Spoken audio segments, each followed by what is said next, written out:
Today, on episode 126 of Rail Talk, decoupling is dead again. We talked to Damon Thayer all about it. Tom Amoss retires from Thoroughbred training, and we look forward to the Louisiana Derby.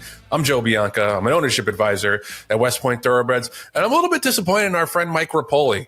I give him a lot of credit. He's brought St. John's back from the brink of extinction. They won the Big East again, but they got a 5 seed in the tournament. And where were the tweet storms? All this vitriol against the people who have supposedly wronged racing all these years, but you got no smoke for the committee for seeding St. John's 5th? Come on. Jonathan Green, general manager, DJ Stable. Joe, I'm going to do the opposite. I'm going to send out love, as in the love of my life, Michelle Green. Today is her birthday. There's some beautiful photos of Michelle. We met when we were like 18 years old, which is why she's, why I locked in immediately. But Michelle, happy birthday, and hopefully many, many more. And Joe, the other bit of love that I want to send to you, my friend, is while we were in Ocala, which of course everyone knows is the unofficial city of love. Two different people came up to me, both West Point investors, and said how much they loved the show, how much that they stayed in the business primarily because of the show. And one of them, Mike Schaefer, who owns a piece of Super Corridora, said that he was going to be looking forward to buying even more horses with you. So shout out to Mike for stopping me and grabbing me for a few minutes. And we had a great conversation about the industry and Super Corridora and what it takes to get a filly to go from 2 to 3 years old and everything like that. Just a really nice guy. But you got some really quality people investing in your horses there. We do. Shout out to the West Point family that came down to the OBS March sale. Always makes it more fun. And shout out to Michelle, probably our favorite person from all of the Rail Talk family. We love you, Michelle. Happy birthday.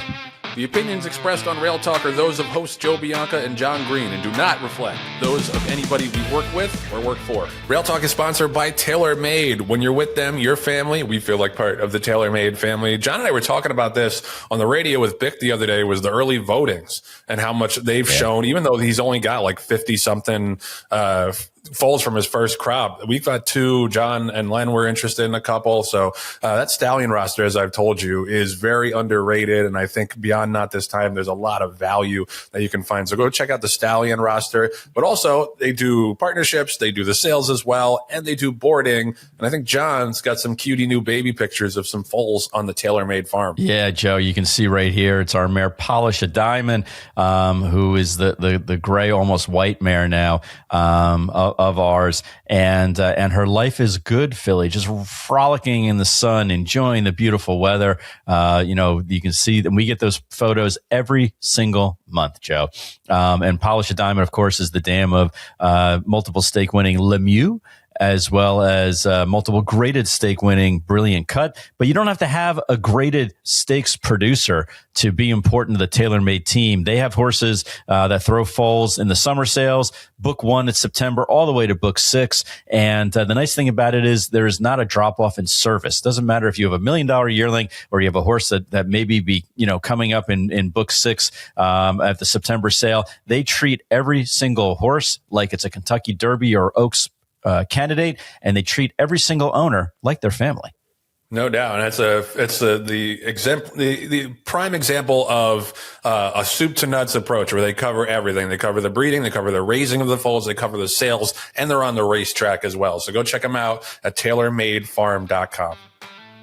So no, this is not deja vu. We are doing this again because decoupling has been defeated for a second straight year in the Florida legislature. We're gonna talk to Damon Thayer, who was instrumental, along with our buddy Jon Green and a lot of other folks, in defeating this legislation in a little bit. So we're not gonna go too far on it in this opening segment, but I do want to read from the Blood Horse story. It says a legislative proposal in Florida that would have allowed casinos approved through a corresponding thoroughbred pari-mutuel racing license to drop live racing while continuing casino operations has failed. The Florida legislature's 2026 regular session concluded March 13th with the decoupling legislation failing to reach Governor Ron DeSantis's desk. HB 881 passed the House, but companion bill SB 1564 never received a hearing in the Senate. A special session is expected to finalize the state budget. The Florida Thoroughbred Breeders and Owners Association said it will remain vigilant through any extended proceedings. So this is a major victory. And I don't know, it seems like we're going to have to do this every year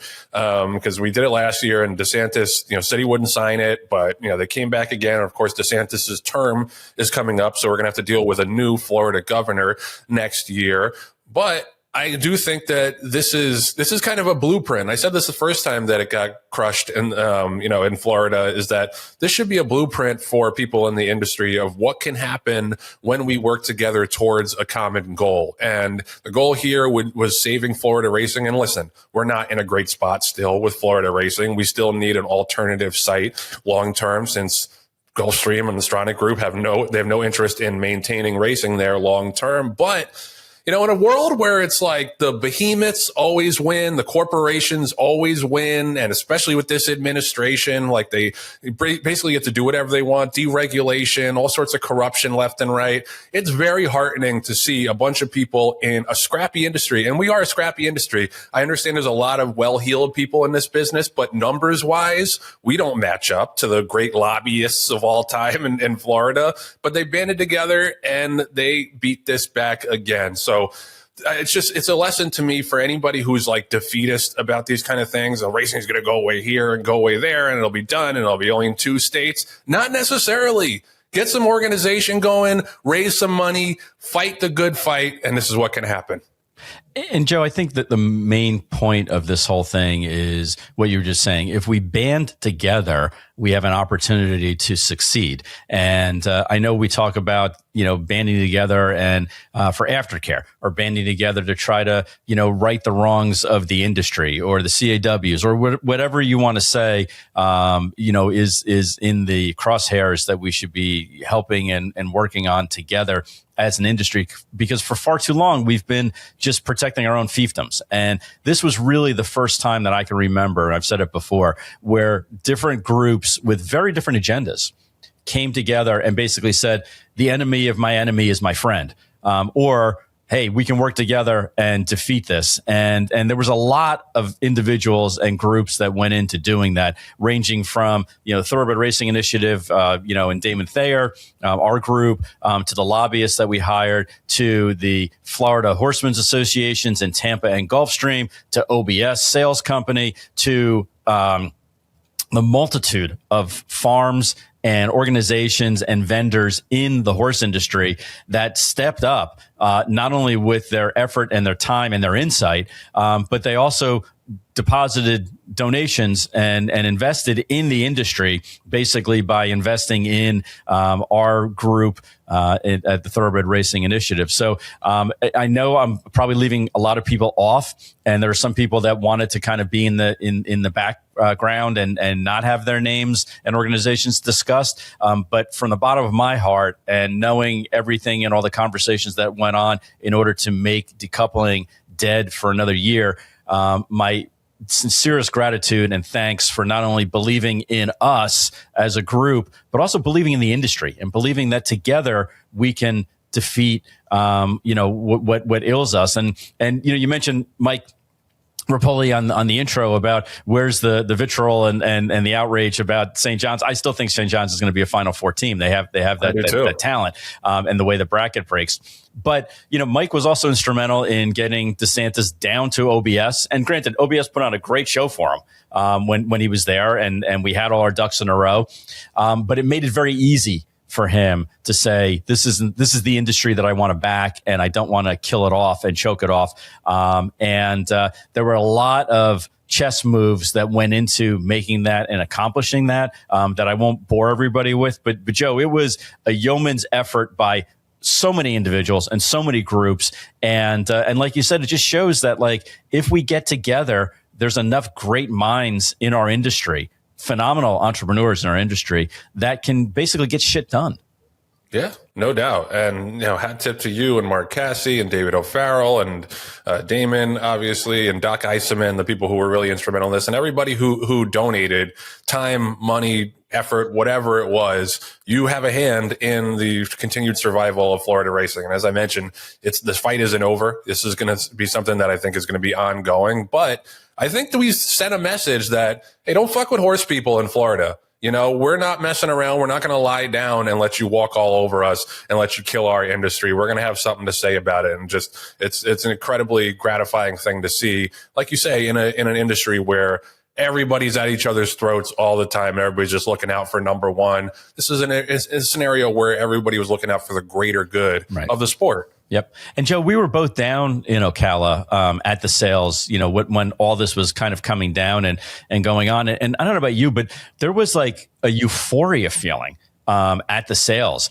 not only of buying, but also people were selling, and just like a little bit of a reprieve of all the negativity that's been beset our industry for the past few years. And for that week or so, and maybe it was just the warm weather, I don't know, but for that week or so, it just seemed like everyone was in a positive mood and a good mood. And Toba had a confirmation seminar down there, and they had all kinds of record number of people who attended that. And you said that you had a number of West Point investors that were down there, and record number. Yeah, and like we had 11, 12 horses that made it on our final bid list and we were getting outrun like by hundreds of thousands of dollars. We were getting outrun on some horses. So, there are some kernels of positivity that we can kind of build on in the industry. I'm not going to say that it's always, a glass half full kind of situation, because it's not. We still have a lot of fights ahead of us. But for that brief moment, it was almost like an oasis. Yeah, no doubt. And I do think it's part of it is that everybody's been miserable all winter, and we finally got to be in the sunshine a little bit. But yeah, I agree. And, obviously the tax laws have been a big benefit to horse ownership. So I think that carried over into this sale. And yeah, I think it's also like, hope springs eternal when the Derby's right around the corner. Yep. And, people are always looking for horses that they think will take them to the Run for the Roses the following year. But I second what you said about Mike. We like to give him grief on this show, but he was a big contributor to getting DeSantis down there and making sure that he was on board. And everyone else did all the jobs that necessary in the legislature. And we'll talk to Damon in a little bit about kind of where we go from here. But kind of on that note, I wanted to mention this story in the New York Times last week about the potential of casino gaming expanding beyond Atlantic City, because this has been a fight forever in New Jersey, where Atlantic City has the monopoly on casino gaming. There was a referendum on the ballot in 2016 trying to expand casino gaming beyond Atlantic City, and it was crushed. It lost, but 77% no.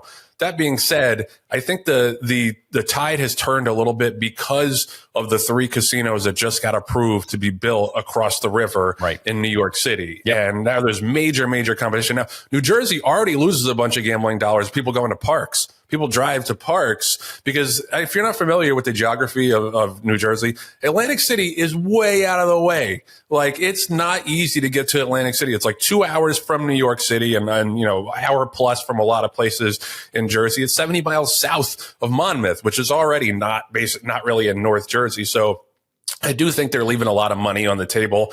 Obviously, the casinos in Atlantic City are going to have to be cut in here, but they're not really in a position of bargaining strength. Like, AC is not what it used to be. They're down to 9 casinos. I think there used to be like dozens down there. And, I think as long as they have a portion of the revenue, this has a better potential to pass this time around. I think the last referendum, the question was worded very poorly.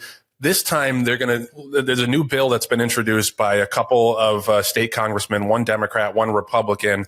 Basically, they're going to make it clear that there'll be 2 new casinos, one at Monmouth and one at the Meadowlands. The Meadowlands in particular would be a boon for New Jersey, because then maybe you get some people from New York coming over and spending their money at the Meadowlands casino.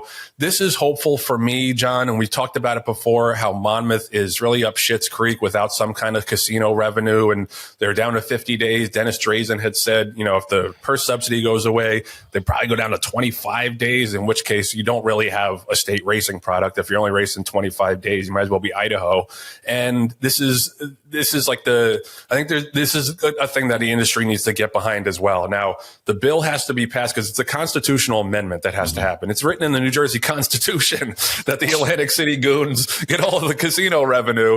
So it's got to pass both houses with a 3/5 majority, and then it goes to a ballot measure, which the people can vote up or down. And if that bill does pass and the amendment does pass, there's another thing, John, that I think people in the industry need to get behind. I know New Jersey can be kind of an afterthought sometimes, but Monmouth in particular is one of the real crown jewels of American racing, and they're doing their best, out there with the deteriorating product and no casino revenue. Now they do have the subsidy from the state, but it only goes so far.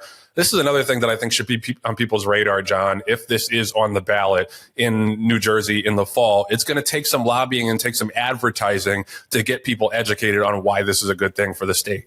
Well, and like you said, it was the last time it was up for referendum was 10 years ago. And God knows so many things have changed in the past decade, between COVID and between AI and between, all the other, changes that have gone on societally and politically. That 2026 New Jersey doesn't even compare to 2016 New Jersey. I think people's thoughts and attitudes have certainly changed. As somebody who loves Monmouth Park because it's been my home base and my home racetrack, my heart is there for the past 40 years. I mean, I got introduced to racing at Monmouth Park. I don't want to see it go away. But they've had, like you said, a lot of hurdles that they've had to overcome, some successfully, some not so much. We're also on the, with Monmouth, they went months and months of not paying out the proceeds from purse earnings and or monies that were deposited into accounts. And we've talked about that at great length, and that's not a good look for the state. So, but they're on life support right now. Monmouth Park needs to have something in order to reimburse itself and try to reinvent itself, which is what is really needed. Because as a facility and as a racetrack itself, it is a beautiful place to go. It is a beautiful place to spend a morning or an afternoon, whether you're watching the horses train or you're watching the horses run, competitively in races in the afternoon. And I would hate to see it go because so much in our area right now at Monmouth County, is being, renovated and refurbished and made into condos and made into, to other industry hubs. And it's not the same place. I'm going to sound like an old man. It's not the same place as when I grew up when milk was a nickel, but like it would be a shame to see Monmouth Park go by the wayside. So, I am rooting for it to get whatever subsidies or whatever shot in the arm it needs in order to continue onward. That being said, that I think they all realize that they're kind of on, I don't want to say on death's door, but they're certainly on the downswing otherwise if they don't get this amendment. Yeah, no doubt. And that's why it's critical that if this does get on the ballot, the wording is 100% clear, because I think when it's just a general thing, like, should we have casinos be outside of Atlantic City? People think, okay, great. There's going to be a casino down the fucking block from my house. Right. And there's going to be a bunch of derelicts hanging out around the casino all day. Then people are like, not great. How about there are going to be casinos on already built racetracks? There's going to be 2 of them on already built racetracks where people are already betting and going, and there's a sports book and all that stuff. Yep. And it'll keep the revenue in New Jersey instead of going out of state to Pennsylvania or New York. I think this has to be worded extremely correctly and clearly, and then I think that we can have a chance to get this thing passed. Yeah, thank God the derelicts are already housed at Monmouth, so you don't have to worry about bringing in any new derelicts. They're going to say on the show. On the show, right? Exactly. Joe, what do you think? Honestly, what do you think about if there's going to be 3 new casinos in and around the 5 boroughs? There's going to be possibly one at Monmouth and the Meadowlands, and yet everyone and their brother that I know can just bet on their phone. So, is it going to be the revenue generator that they really think it is? Because, I mean, Atlantic City, like you mentioned, they used to have dozens and dozens of casinos. But the reason why you went to Atlantic City was like for the shows and for the entertainment and stuff like that. And so would those casinos, I don't know if it said anything or if you've read anything about Monmouth and Meadowlands, would they also be entertainment hubs, or is it just going to be, hey, we're going to have a bunch of table games and slots? No, it does sound like that there is a plan to develop Monmouth further and put like a hotel and an entertainment center and all that good stuff. So I don't think it's just going to be a casino. I think it's about making it like an entire destination. And it sounds like they got some powerful people on board that are into that. But I mean, I got to say, like, yes, everybody can bet on their phone now, but you get off the train with me at Aqueduct. You get off the A train with me when I go out to the races every day. The amount of people that are lining up to get on that bus to go over to Resorts World Casino is pretty substantial. And it's just something about, people, I guess maybe it's getting out of the house or whatever. People are more interested in going to the casino to bet than just doing it on their phone. And also, I mean, as a side comment, I don't think casino gambling on the phone is a great thing. Right. Like it's one of those things where it's like you already can lose money quickly enough at the casino. Like when it's just in your fucking pocket, it's a whole nother discussion. But anyway, like if we're gonna have casinos, I want New Jersey to stop being beholden to the behemoths in Atlantic City, because like I said, they're not in a great position of bargaining power right now because people don't go to Atlantic City like they used to. And we'll stay tuned on this and pray for Monmouth the same way that we pray for Florida racing. Yep. One other story I wanted to touch on real quick. Shout out to Tom Amoss, who is retiring from training after nearly 4 decades. Career began in 1987, same year I was born, and earned over $132 million in his career, 4,276 wins. We've talked to Tom before on our show, and always a nice guy, insightful guy, does a great job also on Fox Sports 1 and the Fox Sports broadcast. I think it's always crucial to have that trainer's perspective, and he really lays it out beautifully.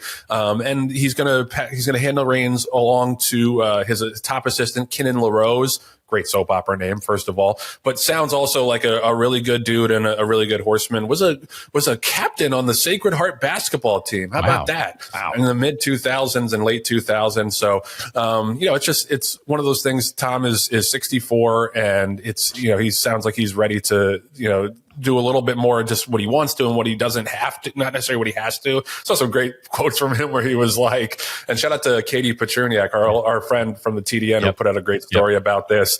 Some great quotes where he was like, I want to just do something fun on the weekend. I've never done that before. It's like, and it really just, trainers, horsemen in general, we've said this before, they work crazy hard. They get so little vacation time, so few days off. So anybody that wants to hang it up, especially someone as successful as Tom Amoss, I'm all for that. And just shout out to him. And I'm sure the team will continue to have big horses and big races. But he's a guy that will be missed on the training side, but he's not going anywhere. John, he's going to be on that broadcast, I'm sure. Yeah, he does such a great job with color commentating and adding insight to the handicap shows, and I always enjoy listening to him. He's got a great turn of phrase, and Joe, not for anything, but if you look at his statistics, it's really amazing how consistent he has been over the years.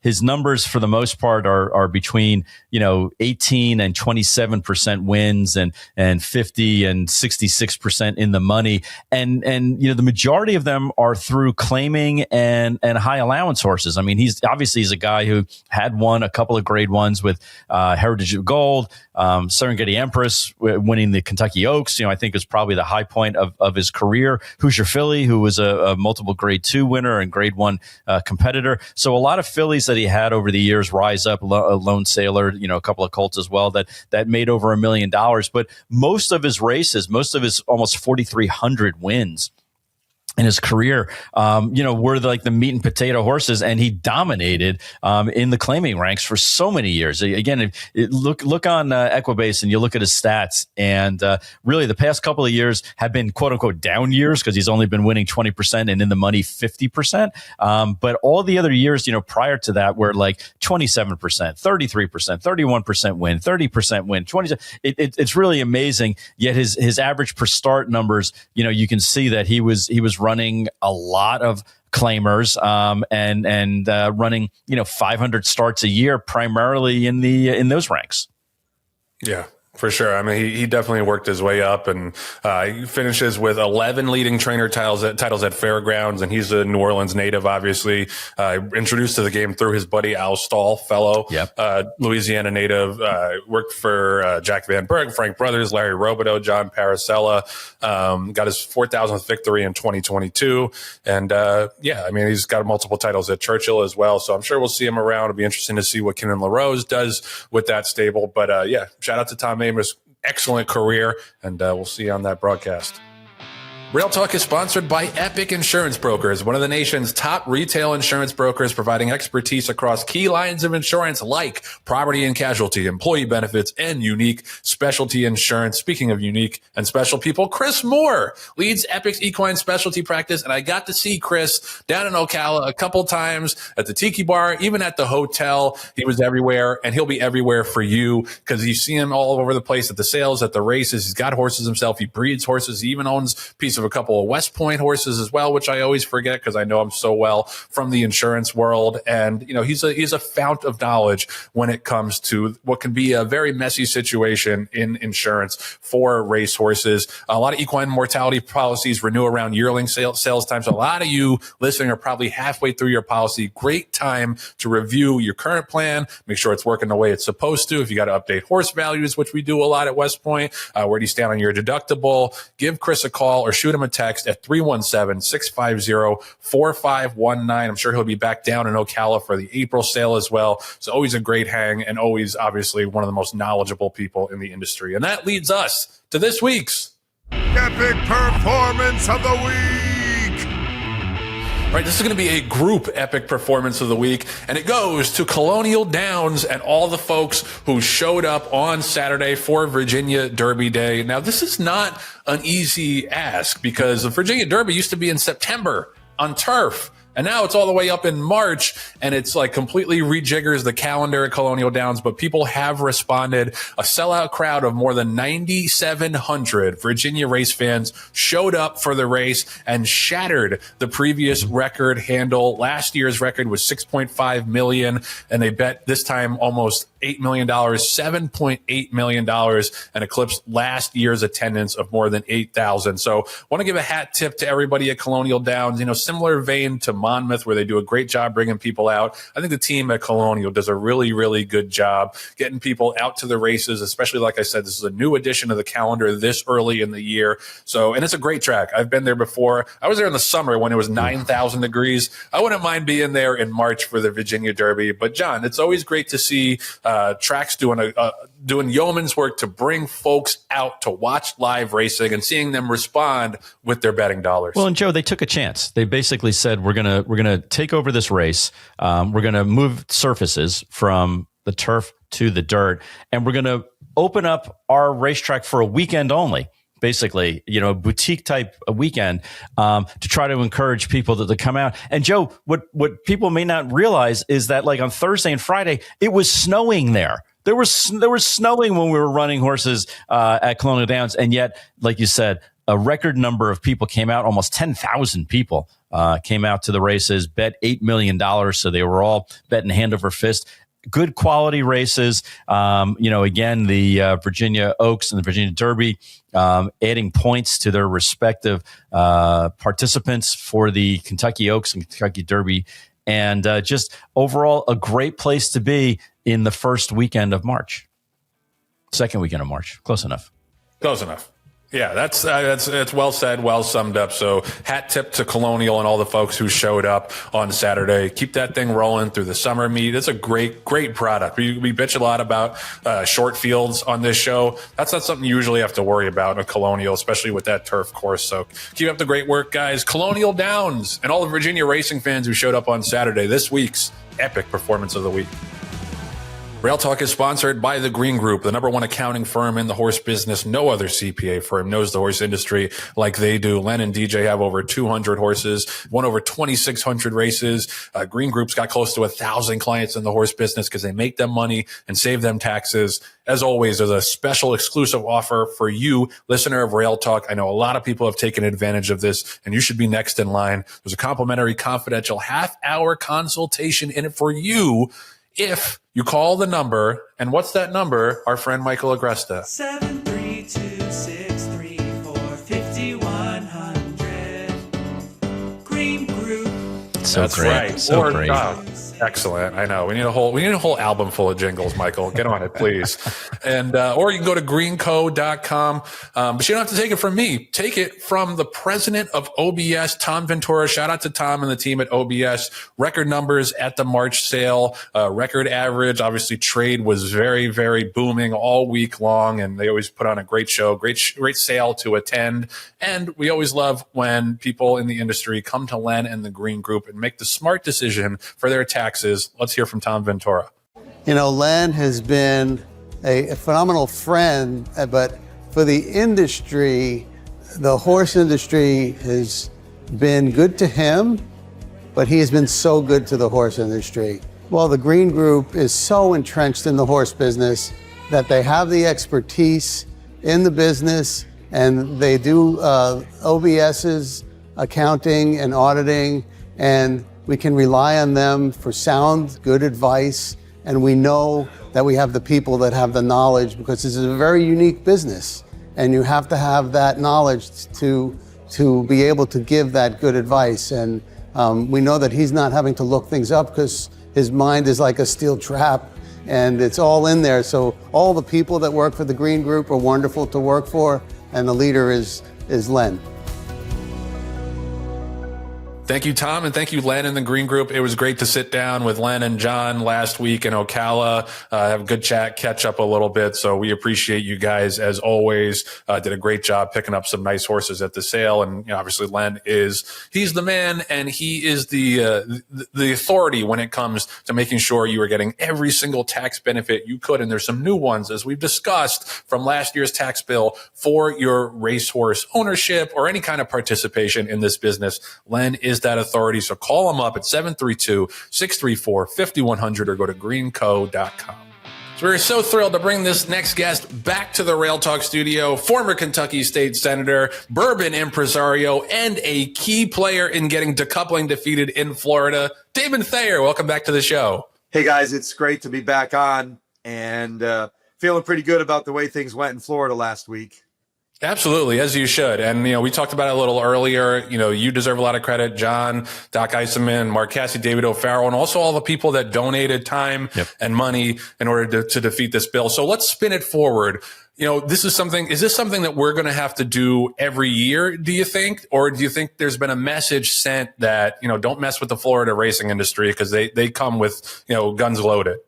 That's a great question. And, first of all, I'm just privileged to be in a position to provide some advice and strategy and tactics to a great group of people who love the industry, and we're smart enough to say, okay, we need something new to try to defeat decoupling, because they passed decoupling for the harness industry and quarter horse and dog racing. So we were next in the crosshairs, and I sincerely believe if the Thoroughbred Racing Initiative had not been formed a year and 2 months ago, that we would be decoupled in Florida right now. There's no doubt that bill was going to sail through. So now we've defeated it 2 years in a row, a great coalition. You mentioned Jon and all the guys, David O'Farrell, Mark Cassidy, Barry Eisenman, Aaron Wellman, and our good friends at OBS, the Florida HPPA and the Tampa HPPA, and a lot of other people from across the country who contributed to this effort, because it is not cheap to do business in Florida. Let me tell you, it's a unique state, the way things are done there. And, we're feeling pretty good being 2-0 these last two legislative sessions. You would think that the Stronach Group and Gulfstream Park would take a step back and say, gosh, we had this thing lined up, and then these guys 2 years in a row have beaten us back. And, clearly the Florida State Senate wants nothing to do with decoupling. I mean, the bill didn't even get out of a committee this year. Last year, it passed one committee and then was posted for action in a second committee and then passed over. This year, it didn't even get posted for action. And that's because of the work we've done for the last year, laying the groundwork and building alliances in the Senate and in the governor's office to kill the bill. So I would hope that the Stronach Group would take a step back and say, we need a new plan. And look, we want Gulfstream Park to survive, and there's no reason it can't. And I think that it probably is good. It's going to have less racing. The Florida Horsemen have already negotiated a 3-year contract that kind of dials back the number of race dates there. But there's a lot of talk about the possibility of a track in Ocala. We did a feasibility study under John's leadership, and there are some pretty good options in Ocala. And I could see racing there with a focus on the state breds in May through September sort of thing. I mean, think about a 4:00 post time in the middle of summer. It's super hot, obviously there, but you could do 4:00 post time when it's starting to cool off, and you wouldn't need lights because it's daylight until 9:30. Right. And you could come in like towards the end of the Saratoga, thinking about the simulcast world. You could come in near the end of the Saratoga card, beginning of the Del Mar card, kind of a sweet spot. I think that would be a pretty good option if we could preserve racing at Gulfstream Park, which I still think personally is the best option for racing in South Florida, and then maybe do something up in Ocala during the summer. But back to your original question, are we going to keep having to fight decoupling? I believe there's a way forward without having to pass a decoupling bill. And Damon, I've tried to explain to our audience, the difficulty of navigating this situation because there are so many groups involved, and quite frankly, we speak different languages. And I think part of what I've learned from you is that, you've been kind of the center spoke of a lot of these negotiations, a lot of these groups of delineating like why things happen the way they do in the state capitol and why what strategies we should implement as horsemen and breeders and owners. Can you give our audience a little bit of color as to like the process of the information and the strategy and everything that went on? And also probably more importantly, with DeSantis not returning next year, what does that mean in the calculus of all this? Well, Florida is a very unique state legislatively. The capital is way up north in Tallahassee. You've got a ton, because of the population down in South Florida and Miami, you've got a ton of legislators from that area. And then the Tampa, St. Pete, Clearwater, Orlando area has a lot of members because of the population. Remember, the more population in an area, the more represented they are. Whereas, rural parts up in the Panhandle and out in Central Florida don't have as many members of the legislature. They also have term limits in Florida, and they have this unique thing where you get to be Speaker of the House or Senate President for only 2 years, and then they do the Speaker designate and the Senate President designate years in advance. Which really sort of an awkward balance of power. Here in Kentucky, we've had the same president since 2013. I was the majority leader for 2012. I'd still be the majority leader today had I run for re-election in 24. So there's a lot of turnover, and that means you've constantly working with our lobbyist team at Rubin Turnbull. We've got to constantly be building those relationships for now and in the future. And this year, the Senate president, this is his last year, Ben Albritton, and then Senate President designate Boyd. He's got a little more power this year because next year he will be the Senate president. So we had to recognize that and sort of maneuver in that circle.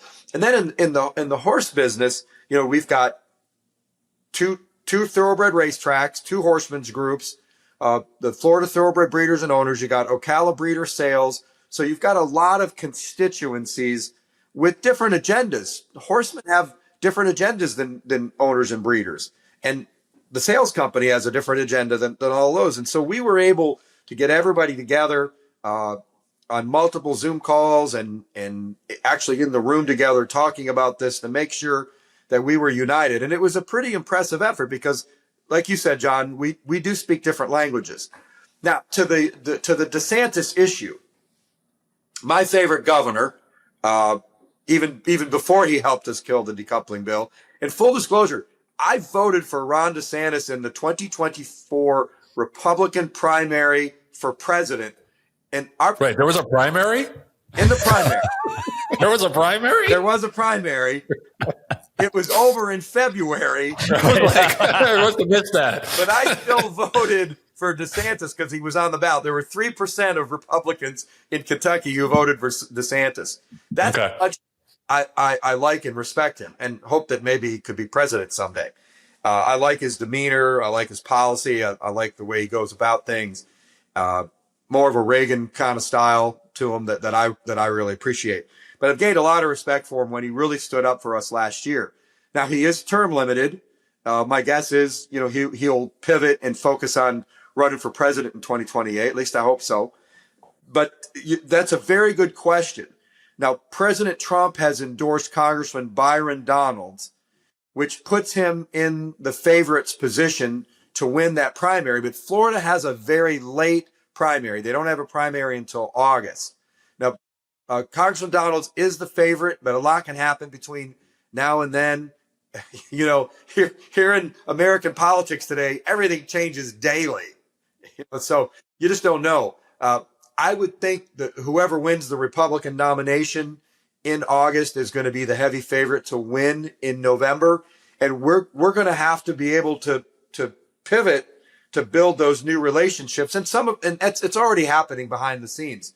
And, we had people in Washington, D.C., who were U.S. senators, for example, from Florida, who were fact channeling for us back into Tallahassee, because everybody who's in D.C. right now came out of the Florida legislature. So they had strong relations. Tom Rooney, the commissioner of the NTRA, former congressman from Florida, he started out in the Florida legislature. So, Tom was back channeling some things for us too, which was very helpful. So we've got a lot of these relationships that we think we can leverage no matter who the next governor is. But I would say right now, the heavy favorite, I would say the morning line favorite, probably less than even money, would be Byron Donalds. And we're just going to have to learn. That's in politics, you have to be nimble, because the membership of the body politic is always changing. And in Florida, with its legislative term limits, especially, you have to be ready to be nimble and pivot. So, and I think we've got enough insiders in Tallahassee that we're pretty well equipped to do that. Got it. All right. I want to broaden this out a little bit, because obviously you guys have done incredible work with the TRI in Florida. And, I said in the open that this is something that I would hope would be a blueprint for the rest of the industry. What about a state like California? Like, it's obviously a completely different political environment. Florida has like the institutional breeders who are really interested in keeping racing going, which California doesn't necessarily have as many of. Obviously, it's a much bigger state. The racing industry is more of a drop in the bucket than it is in Florida. Without having to know the specifics, and Jon, you can answer this too, like, how replicable is this kind of lobbying effort in other states? Because I'm sure there are people in California who are really worried about the future of the sport. They are looking at this and saying, well, this is great for Florida, but like, what else, what can we do to keep racing in my state? People ask me all the time if I've been hired to do work in California, and the answer is no, I haven't. And to be fair, I'm a Republican, and in a lot of the states I'm working in, especially Florida, I had pre-existing relationships from national organizations like GOPAC, where I know Senator Danny Burgess, I know Senator Jason Broder, both of whom helped us kill this bill. I don't have those relationships in California. It's a very heavily Democrat state, but I do understand strategy and tactics, and I understand the language, and I understand what motivates legislators of both parties. So I think I could be helpful there. But the situation is different. Florida, its politics are heavily influenced by the Seminole Indian tribe, right? There's one place where you can bet sports online in Florida, and it's the Hard Rock sports betting app, which is owned by the Seminole Indian tribe. Now, California, so you've got Florida, heavily Republican, and Seminole Indian tribe. Go to California, heavily Democrat, and there's like 56 tribes. And now they have a lot of influence in Sacramento, a lot of influence, but you can't cut a deal with one tribe or try to ask them to stay on the sidelines. And I don't know if 56 is the right number, but it's a big number. It's a lot. Dozens. And it's horse racing, even though it has a great history in California, it doesn't have the following and the societal and cultural buy-in than Florida does. I mean, there are people who are trying to get a referendum on the ballot to kill horse racing in California. So it's a completely different environment. And I'd love to help there. I have spoken to Bill Nader, my good friend who works for the owners out there, owners and breeders, and I've given it some information on how HHR works in Kentucky. And I volunteer as tribute to quote the Hunger Games. I mean, California is a tough place, but it's really important. I've got a lot of friends out there, as do you, who race regularly, and they ask me, what's next for us? A lot of people are really worried that after the 2028 Olympics, which will be held at Santa Anita, that Belinda's going to just walk away from the place and sell it. Those could be bad racetrack rumors. I don't know if you guys know this, but there's a lot of rumors that float around racetracks. I didn't know if you knew that. Yeah, that's what this show is for. We're a public clearinghouse for all of those rumors to see what's true and what's not. But yeah, I've heard the same thing, that after the Olympics it might be gone, which would be devastating, because Santa Anita's obviously the most picturesque racetrack, steeped in history. So yeah, like anything you guys can do to like maybe replicate this in California, I think would be enormous. Go ahead, John. It would be great if we could. I will say this. This is going to be controversial, but you guys don't shy away from it. If 2028 is going to be the last year for Santa Anita, I hope that the Breeders' Cup doesn't reward Belinda Stronach by giving her a going away gift. It should be just the opposite. Right. And as a matter of fact, they should not award the Breeders' Cup to Santa Anita in 2028 unless they have a commitment from her that she's going to continue racing there. If not, the Breeders' Cup should be back at Churchill Downs in 2028, which is the best facility in America for hosting. It may not have the picturesque mountains, but you won't have to put up a single tent when you run the Breeders' Cup at Churchill Downs. Right. Yep. No, exactly. And Joe, I've learned a lot of turn of phrase from Damon. One of which is screw the Wolverines. That's number one.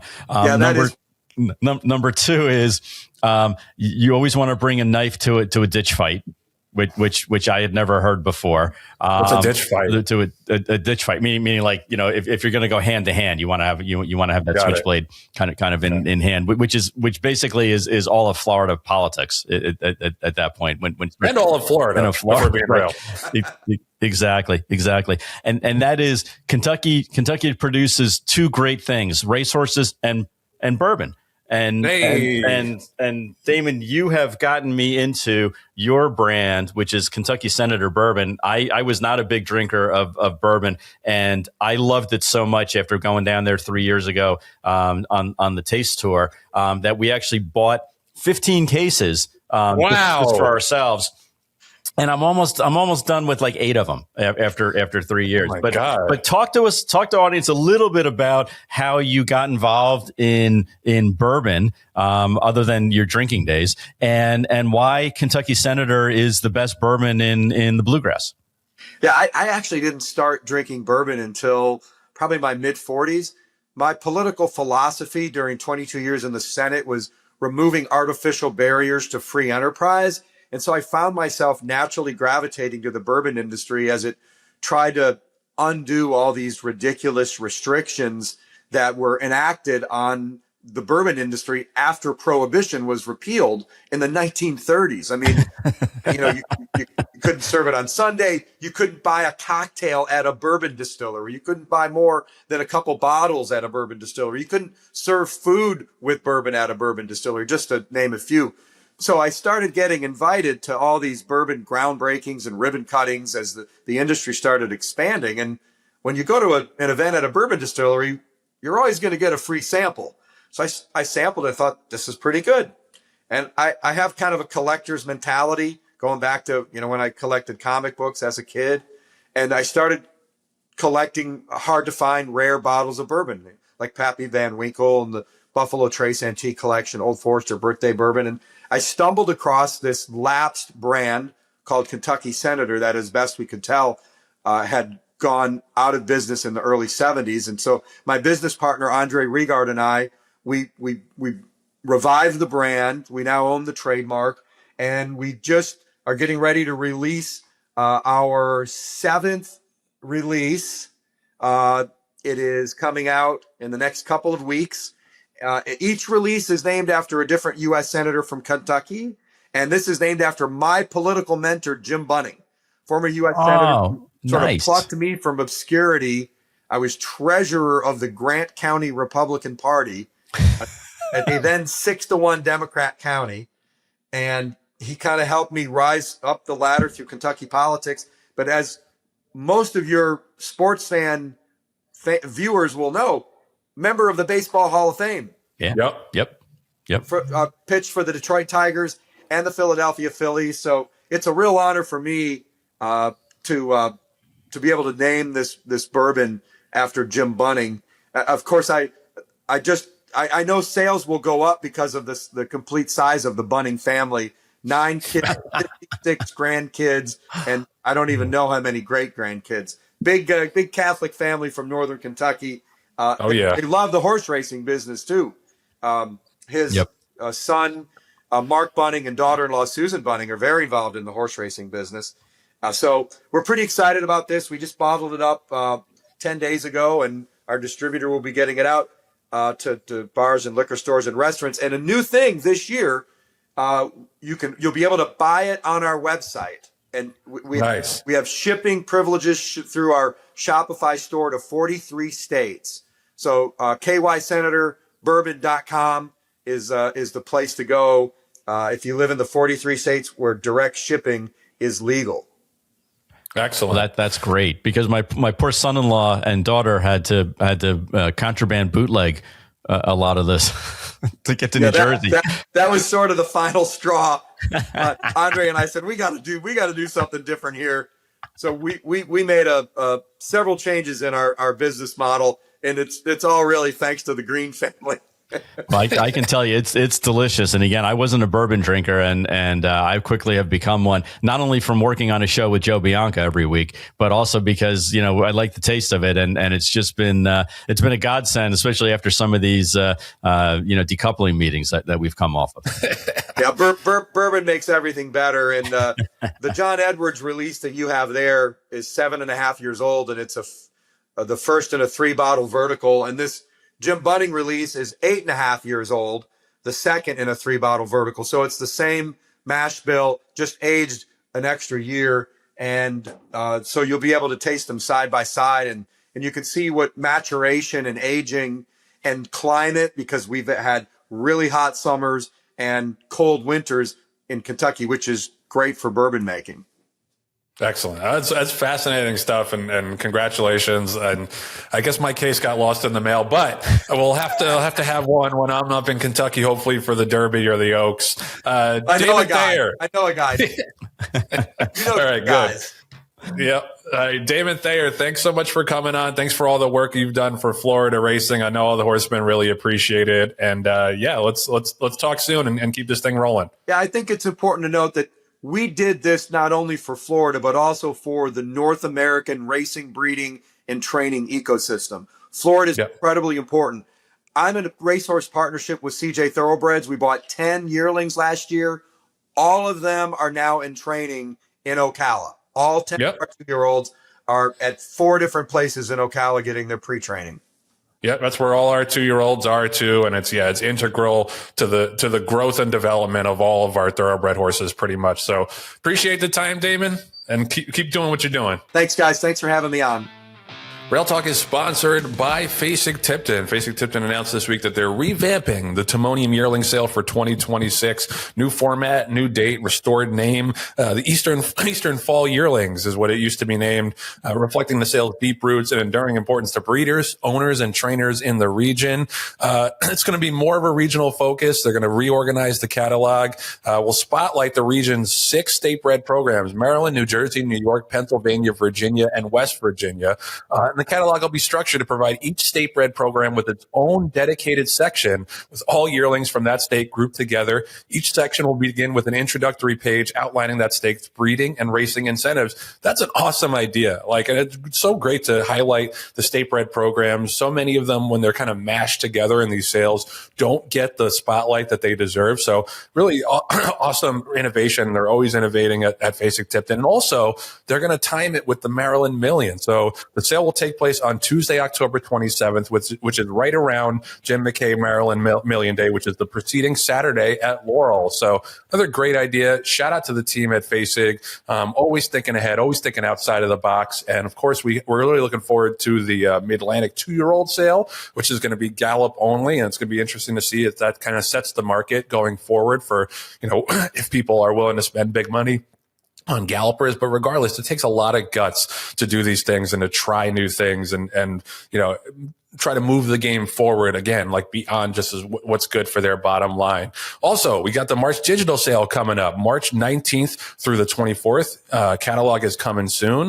And then, of course, as I mentioned, the Mid-Atlantic May 2-year-olds in training. But in the meantime, make sure you are clued in and plugged in to those digital sales. You can learn more at digital.fasig-tipton.com. You can learn more about all the cool innovations they're doing at fasig-tipton.com.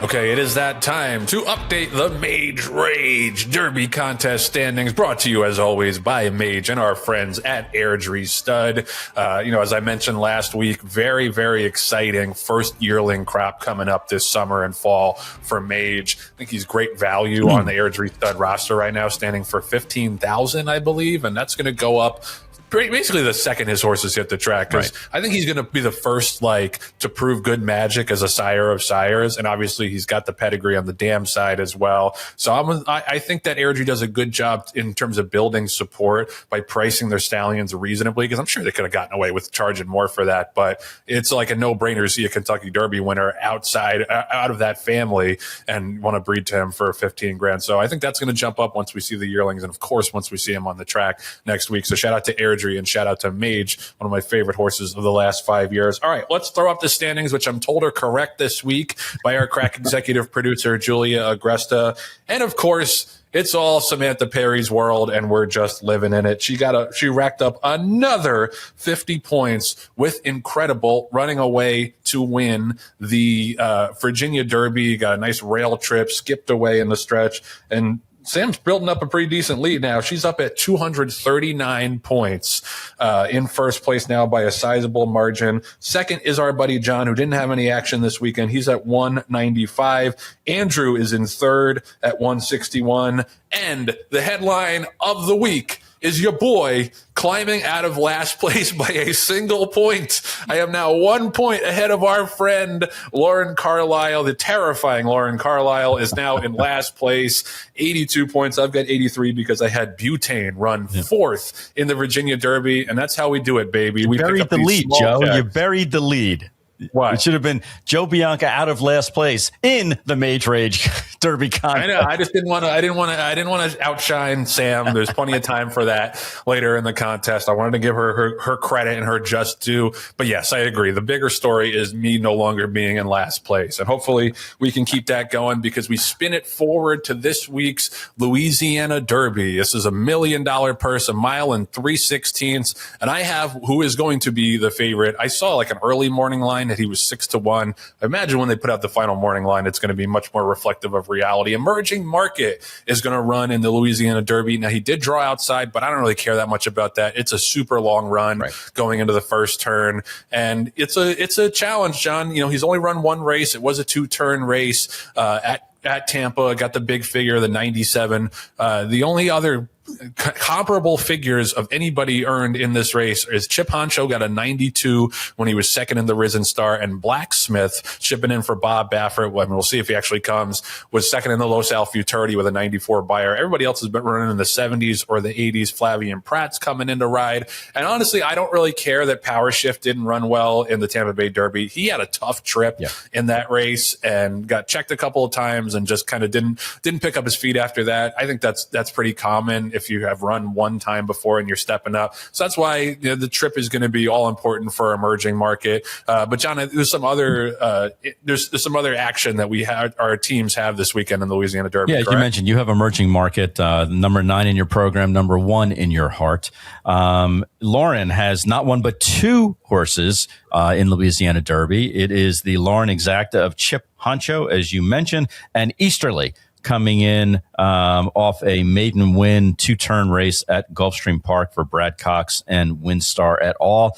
And then our favorite Kiwi in the world, Andrew Stewart, has Golden Tempo, owned by the Phipps family and St. Elias, bred by the Phipps family and St. Elias, a Curlin colt who ran a really solid third in the Risen Star to Chip Honcho, as we mentioned, finished second, and Paladin, as Lauren Carlisle calls him, who won, of course, the Risen Star. But, Joe, I think over the next couple of weeks, things are going to get really tight, which is why on, March 31st is when we have the second part of the draft, the redraft, as it were. That's right. Yeah, we'll have our supplemental draft on the 31st. So that's after the Florida Derby and Louisiana Derby, but before the Bluegrass and the Wood Memorial, where each of us can dump 2 horses on our team and then pick up 2 other horses from the pool. So that's what I'm holding out hope for. But it's a tremendous card on Saturday at Fairgrounds. We got 4 grade 2s back to back to back, the New Orleans Classic, the Muniz, the Fairgrounds Oaks, and the Louisiana Derby. 14 races in total. Looks like it's going to be a beautiful day. And yeah, it's a lot of fun. I went to Louisiana Derby Day last year. It's great. New Orleans people are always so stylish, but they pick up the style factor 10 times over going to Louisiana Derby. So we're looking forward to that. And yeah, hopefully some more movement in the contest, because I'm charging, baby. Don't mind that I'm only 1 point out of last. I'm out of last. All right, so that's going to do it for episode 126 of Rail Talk. But before we get to the credits, I got to alley-oop my man Jon Green about a team that's very close to his heart. Joe, can you believe it that Lehigh is now known for 2 things? One is me being a graduate there, and the second is making the NCAA tournament, albeit the playing. I think they're the fighting co-hosts of Rail Talk now. I think that's their name. That's right, the fighting co-hosts, exactly. And that there are 3 people in the Communications Hall of Fame. CJ McCollum, who the last time the Lehigh won, and we beat Duke, by the way, in the NCAA tournament. You have Marty Barron, who owned Spotlight and the movie rights to it, and obviously was the editor in chief for so many of the top publications. And yours truly, primarily for doing this show. That's right. So shout out to Lehigh. Good luck in the tournament. What seed are you guys, John? We are 16. We are the play-in with the other 16 seed. Okay. So I'll be watching it tomorrow night at 6:40 on True Television. Excellent. All right, well, good luck to the Mountain Hawks, and good luck to St. John's, and I guess for Damon Thayer, good luck to the Spartans as well, because he was on the show. We appreciate him. But yeah, if you got a team, it's the best time of the year to be a sports fan. There's no show like it. So excited for March Madness to kick off, and good luck to all the home teams. So that's going to do it for this episode of Rail Talk. Thanks to Damon Thayer for stopping by. Congratulations to him and John and the rest of the folks involved with the TRI for all their work with the Florida defeating decoupling effort. It's very much appreciated, and I think, like I said, is a great blueprint for the rest of the industry. We can work together on these things. Thank you to our producer, Patty Wolf. We love you. Hope you feel better soon. And our associate producers, Julia Agresta and Nathan Wilkinson. Thank you for watching. Don't forget to subscribe to the show if you haven't yet on all the platforms. We love you, and we'll see you next week back here on Rail Talk.